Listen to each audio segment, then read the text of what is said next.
What if I told you that negative emotions like anger, fear, sadness, and envy may potentially lead to a more meaningful and purposeful life? Simply put, negative emotions are trying to tell us something. It comes as a warning, as a sign, telling us to make a change.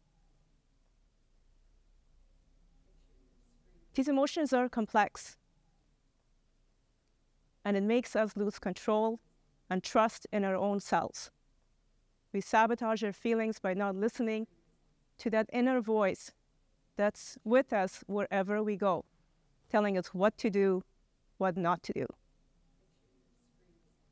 When we lose control, these emotions spiral down. Sadness turns into depression, anger into aggression. But if we look at these emotions from a different perspective, we soon realize that there's potential for growth and opportunity. Negative emotions teaches us life's most valuable lessons. We become more resilient. We become better problem solvers, better communicators. So by now you're probably asking, well, how do I get there? Where is the promise of a better life when I'm feeling sad, when I'm feeling angry and resentful? To which I have to ask you, are you willing to do the work? Do you trust yourself? Because often enough, we don't listen to our own selves and we rely on others to make changes for us. Essentially, we are going to follow the wrong dreams, we stay in the wrong jobs and the wrong relationships. Which brings me to asking you, all the audience here, specifically the students in this audience, have you had that conversation with yourself? Do you for a fact know if you are preparing for your dreams or someone else's? A long time ago, when I was a student, I sat in one of these chairs in a similar auditorium. I never asked myself what I really wanted to do. Maybe I even lacked trust and belief in myself. So when somebody told me that environmental economics is where the jobs are and where the future is, I followed his advice. For 6 years, I suffered. I was so uninspired. I lacked enthusiasm, but I told myself that school's supposed to be boring. In order to get a job, I have to go through the phases of life: suffering, survival, and then success. The truth is, he was right. I did get the job, and I was actually good at it too. I almost won most of the contests for the most productive new consultant. I would come home with a new bike one day and a brand new shiny barbecue the next.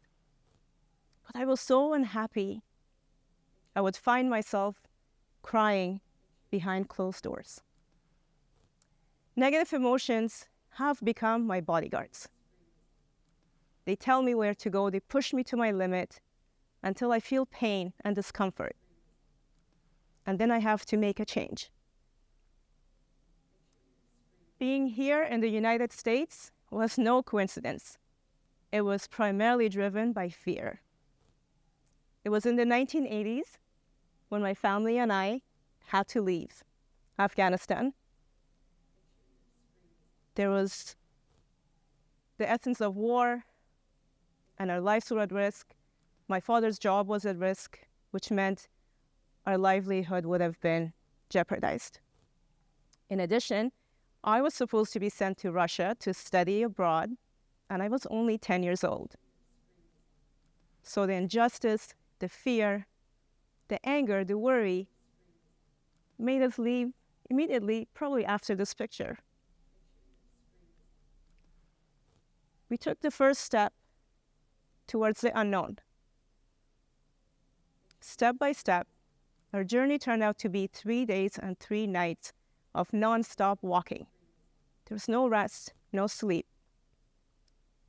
It was challenging, and it was risky.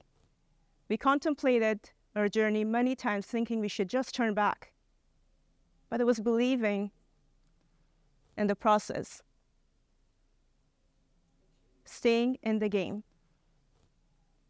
asking ourselves, what do I really want? Where do I want to go?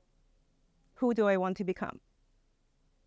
Those are the 3 questions that my father asked over and over again. And it led us from Afghanistan to Pakistan.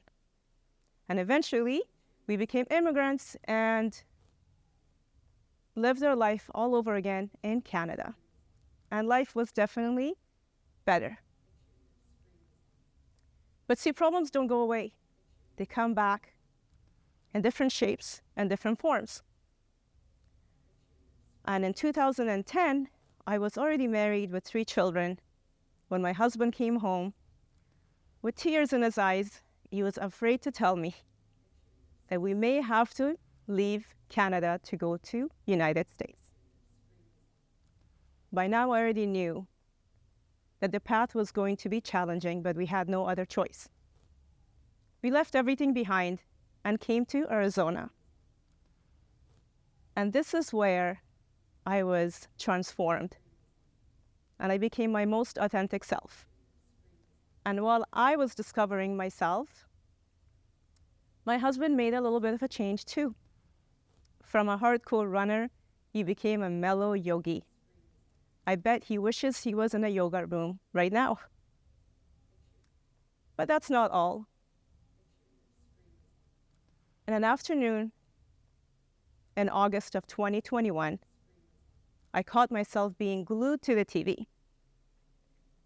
As an Afghan, I have to admit, I had been detached from my country for a while as I was trying to build my own life.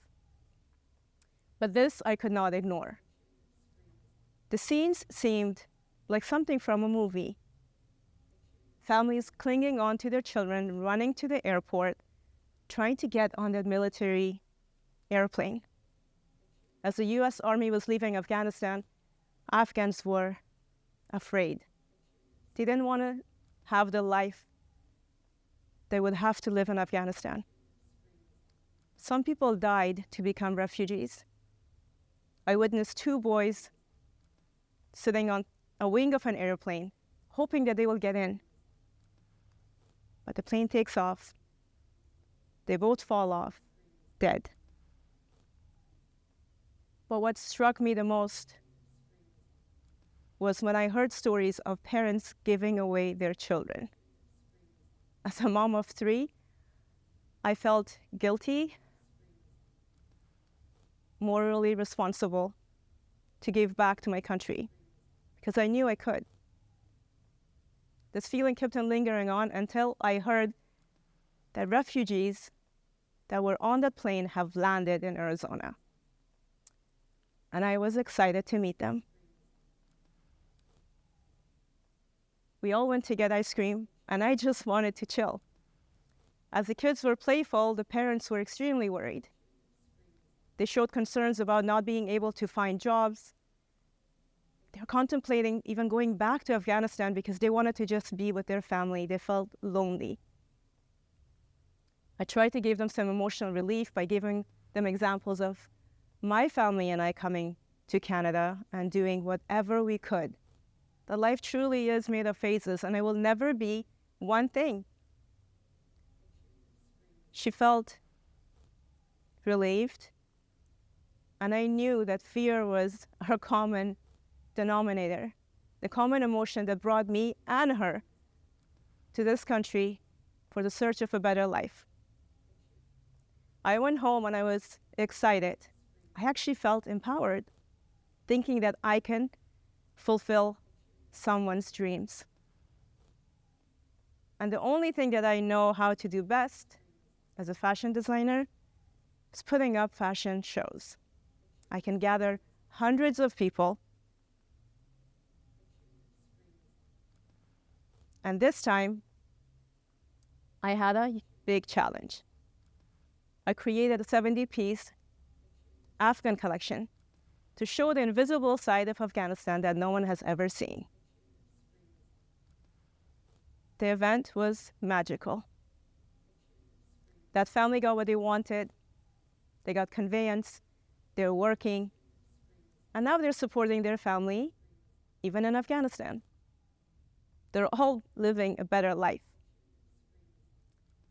But what was most stunning was that I was able to create Untold Stories nonprofit foundation that continually creates these type of shows to impact people's life in reality. But for myself, I had redemption. 17 years ago, when I left my job in search of becoming a fashion designer, while I was extremely afraid to share that piece of information with everyone, I thought they would probably think that's so meaningless, senseless, to leave a job that you're working at to go after something that you have no idea about. But I was following my gut, and I knew that I was right. I gave meaning and purpose to what I do. I look back at my life and I wonder if I had not had those negative emotions, if any of this would have been possible. Those families that gave up their children because they could no longer feed them, hoping that another family can better take care of them, can now embrace their children for as long as they want. They had peace of mind that they no longer had to worry about food, first medical aid, fresh water. To me, fashion became freedom. I hope that next time you have a negative feeling, it could be from anywhere because our lives are so different, that you can remember this talk and you can ask yourself those three questions. What do I want? Where do I want to go? Who do I want to become? Let your emotions take you to a place that is meaningful, purposeful, a place that you deserve to be. My emotions led me to believe that fashion is freedom. It became my mantra. It became my tagline. I hope that you let yours take you to your destination. Thank you.